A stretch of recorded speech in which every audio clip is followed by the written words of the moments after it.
Sigmund Freud, médico, neurologista e conhecido como o pai da psicanálise. Para muitos, Freud é a personalidade mais influente na história da psicologia.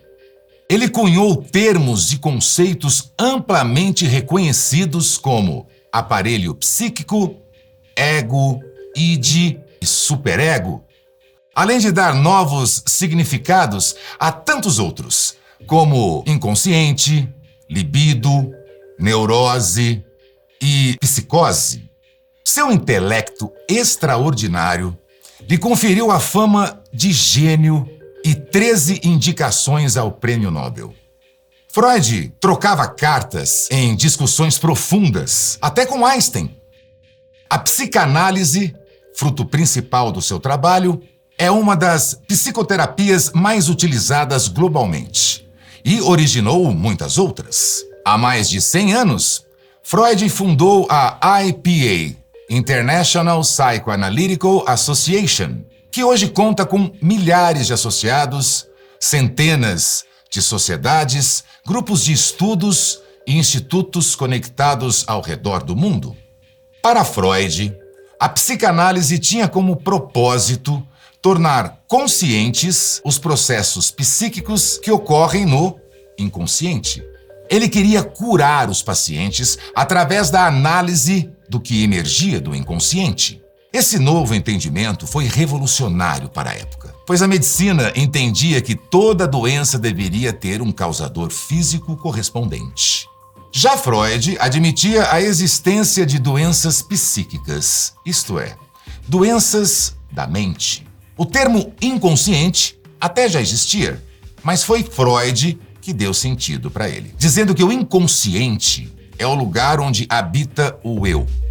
E é esse lugar impalpável e subjetivo que Freud tenta normatizar. A esse estudo e tratamento deu o nome de psicanálise. Porém, o legado de Freud estende-se além da teoria psicanalítica. Seu trabalho influenciou diversos campos do saber, como a psicologia clínica, a literatura, a arte e até o marketing. O trabalho de Freud continua motivo de inspiração e debates na comunidade acadêmica e clínica, desafiando continuamente as fronteiras de conhecimento do homem sobre si mesmo. Mas eu te prometo, existe um lado oculto nessa história.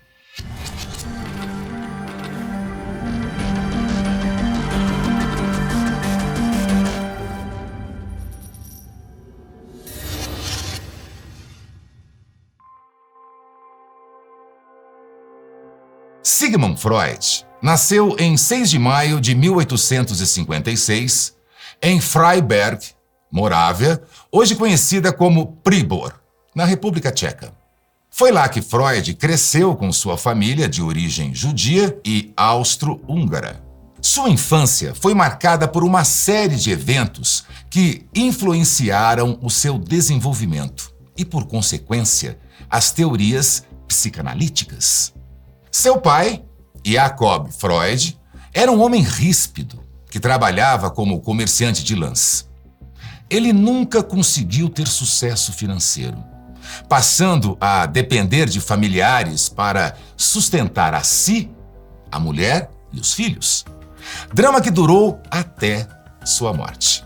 As dificuldades financeiras e a rispidez de Jakob foram determinantes na relação de Freud com o pai, e a falta de afeto paterno é um tema que sempre o revisitava.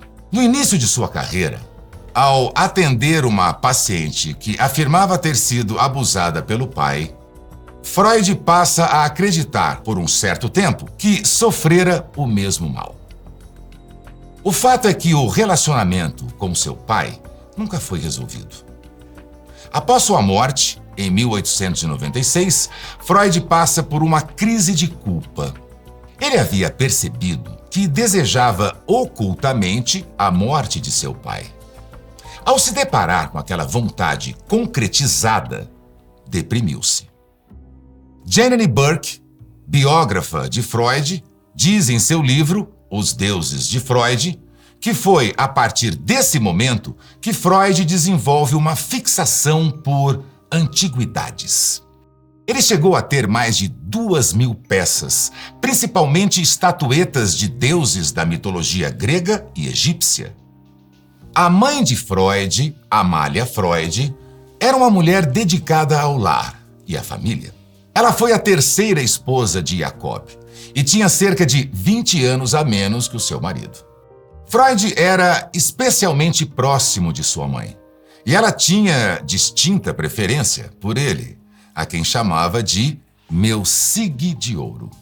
Sobre essa relação familiar descompensada, Freud cunha uma de suas teorias, o complexo de Édipo, que versa sobre a síndrome em que a criança, apaixonada pela mãe, deseja matar o pai. A inteligência precoce de Sigmund Freud chamou a atenção desde a infância. Ele demonstrava interesse em literatura, ciência, filosofia e idiomas, chegando a falar 7 línguas diferentes. Todo esse potencial só foi despertado por uma mudança geográfica que foi determinante na sua vida. Seu pai, buscando novas oportunidades, mudou-se com a família para Viena. A mudança para a capital austríaca aconteceu em 1860, quando Freud tinha apenas 4 anos.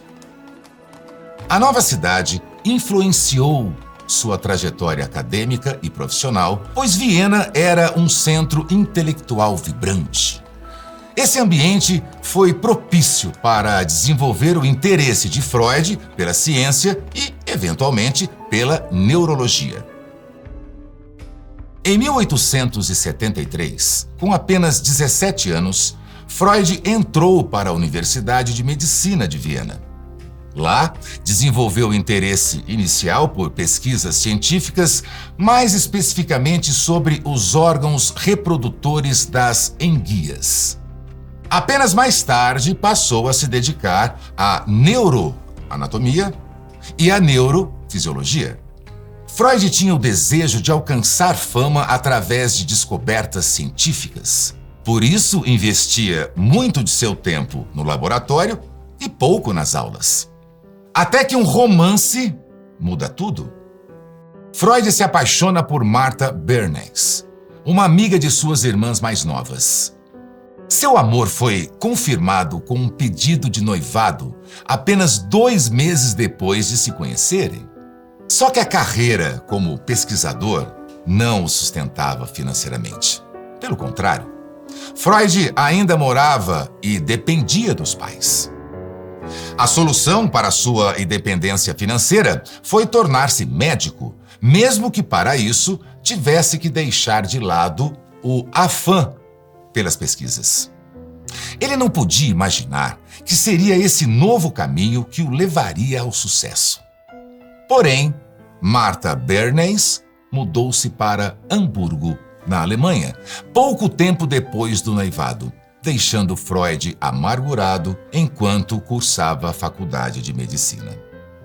Não se sabe se o que ocorreu logo em seguida foi pela distância de Martha ou dos laboratórios.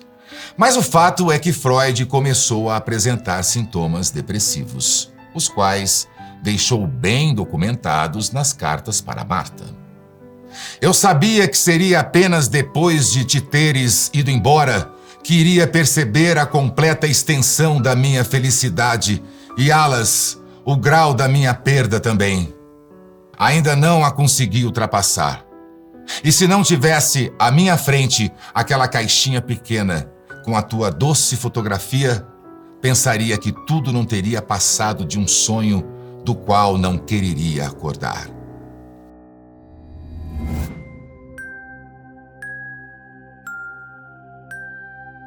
Na busca por solucionar o desânimo, a pressão dos estudos e a tristeza, Freud passou a consumir cocaína. O entorpecente, vindo da Colômbia, não havia sido amplamente estudado e era administrado como analgésico experimental. Em uma de suas cartas para Marta, declarou: "Ai de você, minha princesa. Quando eu chegar, vou beijá-la até você ficar com as faces bem vermelhas e alimentá-la até ficar rechonchuda. E se você for teimosa, verá quem é mais forte, uma delicada jovem que não quer comer o suficiente ou um grande e selvagem homem que tem cocaína no corpo." Freud enxerga na substância um possível passaporte para o sucesso. Ele passou a estudar a droga. O entusiasmo de Freud era tanto que chegou a prescrever cocaína para pacientes, familiares, amigos e até a Marta. Na ocasião, acabou publicando um ensaio sobre a droga, a qual chamava de mágica, e confidencia a Marta: "Experimentarei em casos de doenças do coração e também de esgotamento nervoso, em especial na penosa situação após a retirada da morfina. Escreverei um ensaio sobre ela e espero que venha a obter seu lugar na terapêutica ao lado da morfina e superior a esta. Tenho outras esperanças e intenções relativas a ela. Tomei com regularidade doses muito pequenas dela contra a depressão e indigestão, com mais brilhante sucesso."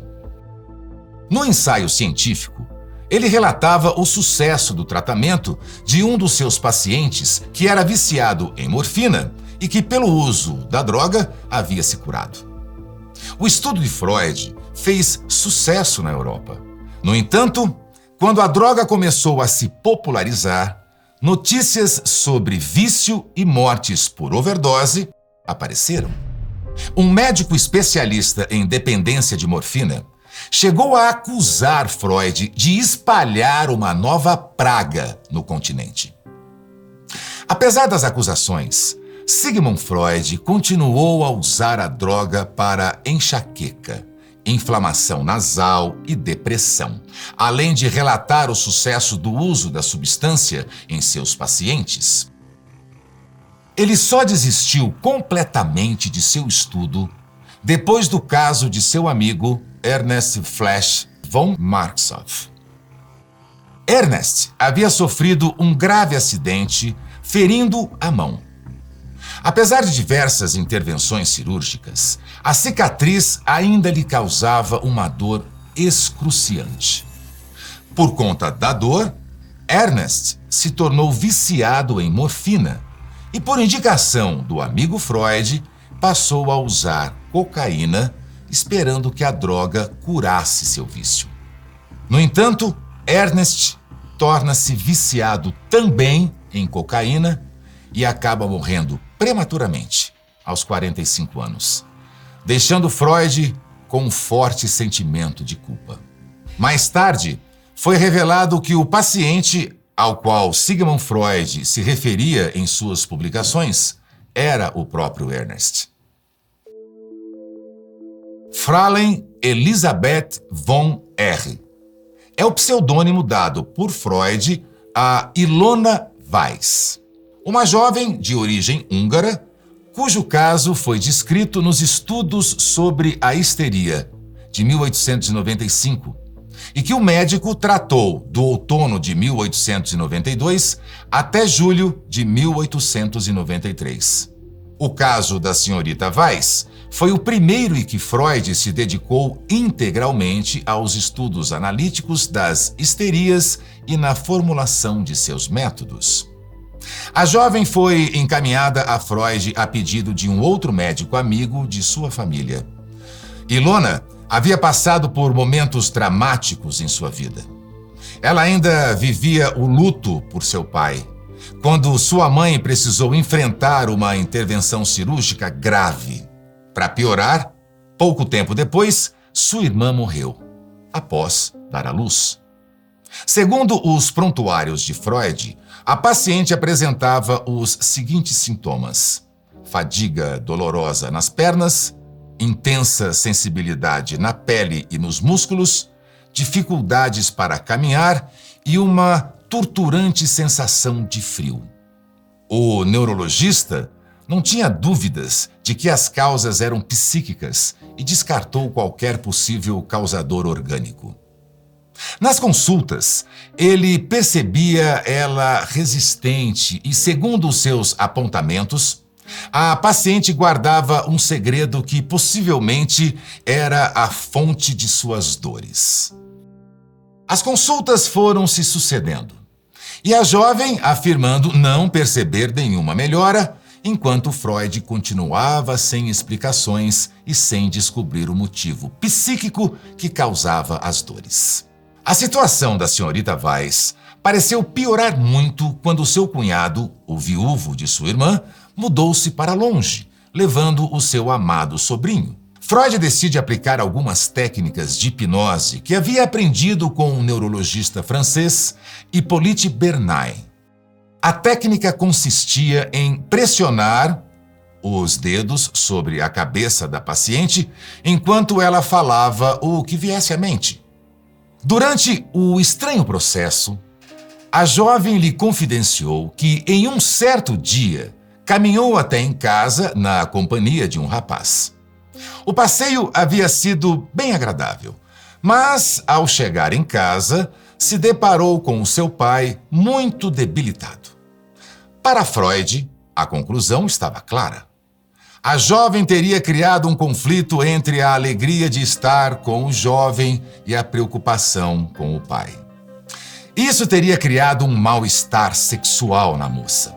A vergonha e a recriminação eram a causa dos sintomas. Freud passou a frequentar a casa da jovem quase diariamente, onde constatou outras evidências para uma nova teoria. A jovem apresentou episódios de piora de suas dores, que correspondiam às visitas de seu cunhado viúvo à sua casa. A conclusão do médico foi determinante. Ilona Weiss estaria apaixonada pelo seu cunhado. Não podendo conceber isso, ela acabava por manifestar a tensão sexual em sintomas físicos, as dores nas pernas, o que para Freud também lhe causaria um prazer desestimulado. Ao contar suas conclusões para a jovem, as dores pioraram. O tratamento consistia em convencer a moça que o sentimento de amizade que ela dizia ter pelo cunhado era, na verdade, uma paixão reprimida. Segundo Freud, o processo expurgaria a excitação guardada, levando à melhora dos sintomas. Freud tratou o caso como um grande sucesso na cura da histeria. Abre aspas. Na primavera de 1894, eu soube que ela iria a um baile particular para o qual eu consegui obter um convite. E não deixei escapar a oportunidade de ver minha ex-paciente passar por mim rodopiando numa dança animada. Fecha aspas. Anos depois, surge uma carta em resposta às publicações de Freud. Após a morte de seu marido, em 1935, Ilona Weiss escreve: Freud era apenas um jovem barbudo especialista em nervos, para quem me enviaram. Ele tentou me convencer de que eu estava apaixonada por meu cunhado, mas isso não era verdade. A cura relatada por Freud não se confirmou. As dores voltaram e permaneceram por toda a vida. A filha de Ilona Weiss também respondeu aos textos de Freud. Ela afirmou que nunca viu sua mãe sem dores, mas sempre buscava novos tratamentos. Acrescentou ainda que seus pais haviam tido um casamento feliz e que todos os viam como feitos um para o outro. Já o cunhado, pelo qual Freud concluiu que Ilona tinha se apaixonado, casou-se de novo. E Ilona se tornou amiga da nova esposa do rapaz. A amizade continuou mesmo após a morte do cunhado. Dora, pseudônimo para Ida Bauer, chegou ao consultório de Sigmund Freud, conduzida por seu pai, um ex-paciente de Freud. A jovem sofria de ataques de tosse muito incômodos, flutuações drásticas de humor e opressão no peito. A história da família da senhorita Bauer era complicada. Sua mãe negligenciava as relações pessoais por ter uma certa fixação por limpeza e organização da casa. Já o pai de Ida passava por problemas de saúde cíclicos. O foco das sessões se voltou para o relato sobre um casal de amigos da família, a quem Freud chama de Senhor e Senhora K. Na amizade entre as famílias, havia visitas corriqueiras, que logo causaram problemas. O pai de Ida começou um relacionamento extraconjugal com a senhora K. A jovem expôs o fato com revolta e estranhamento, principalmente porque ela percebeu que o Sr. K consentia com a traição da esposa. Para Ida, essa complacência se devia ao fato dela mesma ser alvo de assédio do Sr. K.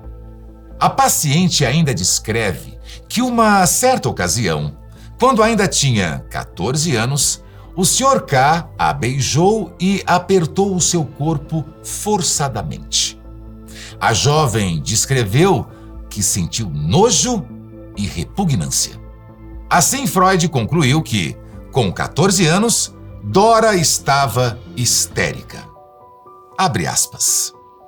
Diante de qualquer pessoa que, em uma ocasião favorável à excitação sexual, desenvolver predominantemente ou exclusivamente sensação de repugnância, não hesitarei em diagnosticar uma histeria, havendo ou não sintomas somáticos. Fecha aspas. Segundo Freud, no Fragmentos da Análise de um caso de histeria, o caso Dora, foi esse o evento que promoveu todos os sintomas de Ida, porque a garota se tornara refém dos interesses do pai. Afinal, expor o acontecido com o Sr. K poderia significar expor também o caso extraconjugal do pai. Em um segundo episódio, em um passeio perto do lago, o Sr. K teria feito uma proposta amorosa a Ida, que reagiu com um tapa em seu rosto. Freud passa a duvidar dos sentimentos relatados por Ida. Para o médico, se de fato ela não gostasse das tentativas do Sr. K, nunca teria aceitado o passeio com ele.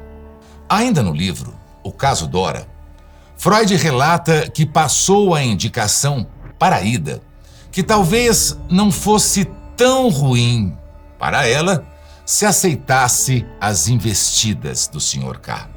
Freud ainda conclui que o sofrimento da paciente se dá porque ela demonstrava inconscientemente sentimentos pelo Sr. K. Afirma ainda, com base nos sonhos e relatos da moça, que existe um amor reprimido por parte de Ida pela senhora K. Para Freud, tudo isso teria origem em um complexo de Édipo não resolvido. Ou seja, que na verdade, Ida era apaixonada pelo seu pai. Ida Bauer acabou abandonando o tratamento com Sigmund Freud.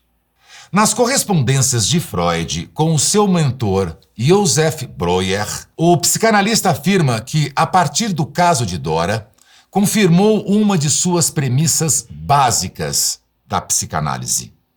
Os sintomas da histeria são o resultado de desejos sexuais reprimidos.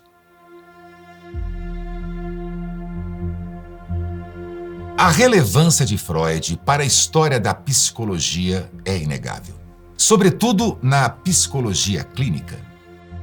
Freud foi um exímio descritor dos fenômenos psíquicos. Autores como Dostoiévski, Machado de Assis e muitos outros já tinham escrito sobre as potências do inconsciente humano. Mas é Freud quem potencializa essa discussão no âmbito médico-científico. Contudo, a psicanálise tornou-se alvo de críticas durante todo o século, a começar por seus próprios discípulos. Freud teve muitos seguidores, entre eles grandes nomes como Adler, Jung e Frankl. A maioria deles rompe em desacordo com Freud, fundando suas próprias linhas de psicanálise.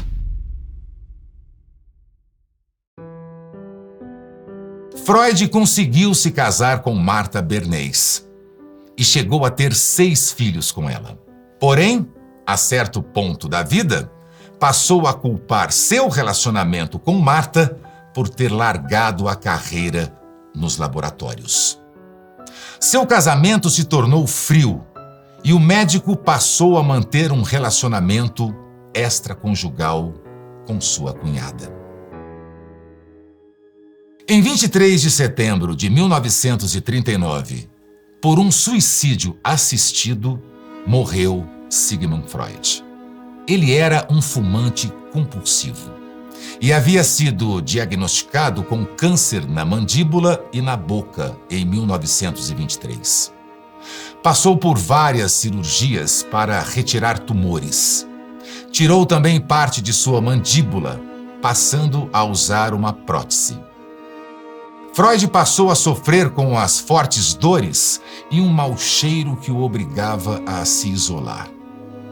No ano de 1939, o pai da psicanálise implorou ao amigo e médico Max Schur que o ajudasse a acabar com o sofrimento. Após receber a permissão da filha de Freud, Schur injetou 3 doses fatais de morfina no psicanalista. Para a humanidade, restaram seus estudos sobre a mente humana em diversas anotações, como aqui citado. Para os discípulos e familiares, morreu um homem de conhecimento invejável, mas avarento, imoral e desequilibrado. Na década de 60, com a descoberta dos primeiros psicoativos, a eficácia da psicanálise foi colocada em xeque, principalmente nos Estados Unidos. A falta de embasamento científico seria a causa principal para colocar em descrédito o trabalho desenvolvido por Freud.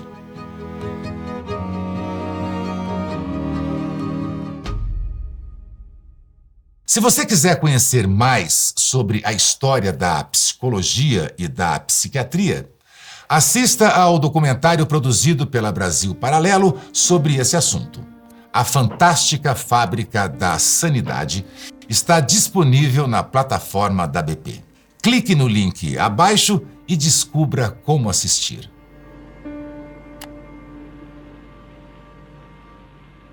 I started my professional activity as a neurologist trying to bring relief to my neurotic patients.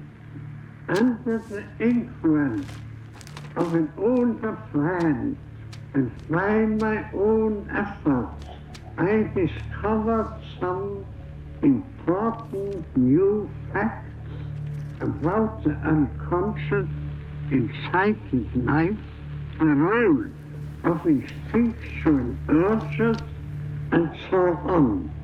Out of these findings grew a new science, psychoanalysis, a part of psychology, meaning Sigmund Freud.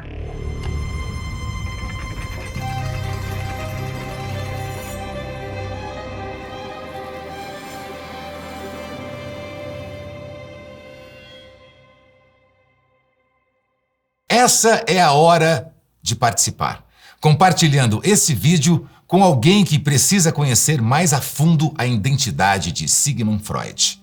E para aqueles que acham que os seus segredos estão enterrados em segurança, nas covas perdidas da história, tenham cuidado. Pois existem 3 coisas que não podem ser escondidas por muito tempo: o sol, a lua e as faces ocultas, que eu vou revelar.